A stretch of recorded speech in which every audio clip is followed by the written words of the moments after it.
या दढ़िया, वो गाना के याद दिला दी। और एगो गाना दूसरा गाना जैसन तो ना हो सकेला, ओकरा ले बेस्ट हो सकेला, ओकरा ले डाउन हो सकेला।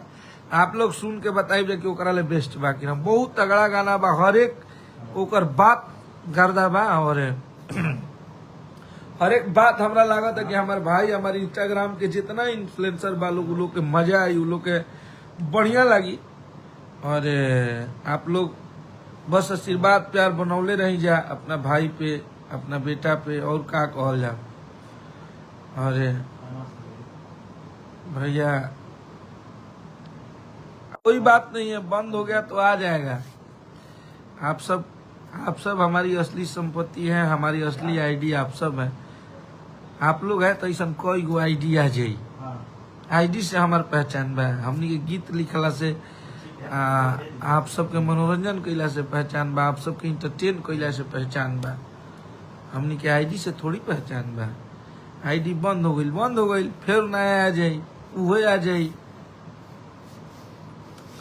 खैर कोई बात नहीं है। कल जो गाना आ रहा है वो गाना के आप लोग इतना भर के प्यार दे दिए जा, इतना स्नेह दे दिए जा कि हमारे छोट भाई अनुज बहुत दिन से हमनी के संगे बाड़े और अपना खातिर कुछ करे के कोशिश कैले बाड़े। तो एकरा में आप सबके भी सहयोग होके के चाहिए।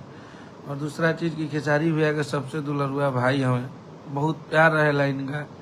हमनी के पूरा टीम मेंबर के जितना लोग बाड़े सब कोई के बहुत प्यार करेले, बहुत साथ देवेले, हमेशा हमनी खातिर गोड़ पर खड़ा रहेला लो। तो अनुज को आप लोग, और ये अनुज के लिए हम इतना बोल सकते हैं कि आप अखिलेश कश्यप को थोड़ा सा प्यार कम दे दीजिएगा। अभी के डेट में कोई दिक्कत नहीं है, लेकिन अभी भाई के चैनल पे गाना आवता है, इतना आशीर्वाद प्यार दे दीजिए, चैनल के इतना शेयर कर दीजिए ना कि आज 50,000 सब्सक्राइबर होके के चाहिए। कम से कम 40 से 50,000 सब्सक्राइबर पहुंचाइए, क्योंकि आप सबका एक घर का बेटा, आप सबका घर का भाई हमारा अनुज यादव, आप सबका समाज के बेटा एक चैनल खोला है, तो उसको गर्दा कबार के तरफ प्यार दे दीजिए कि धूल उड़ा जाओ।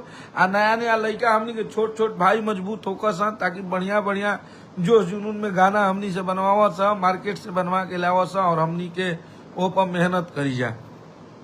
तो बस आप लोग तैयार रही जा। और ये गाना के इतना प्यार आशीर्वाद देवे के बाद एक बात गारंटी के साथ कहता नहीं कि आप सबके मजा आई और वायरल बा, और बहुत बढ़िया गाना बा। मतलब एगो हिट के खुशबू होला नु, ओकर पहले से आगाज हो चुकल बा। बहुत बढ़िया गाना बा, बहुत लहरदार गाना बा, आप सबके बड़ी बढ़िया लगी। जैसा आप सबके खेसारी भैया के जोन है वो जोन के गाना बा, सोलो गाना है, बट आप सबके दरिया के याद दिलाई। तो प्लीज आप लोग ये गाना के, और ये चैनल के गणेशा फिल्म चैनल के नाम है, ओप्पो मोशन पोस्टर अभी छूटल बा, थोड़ा देर में टीजर भी छूट जाई।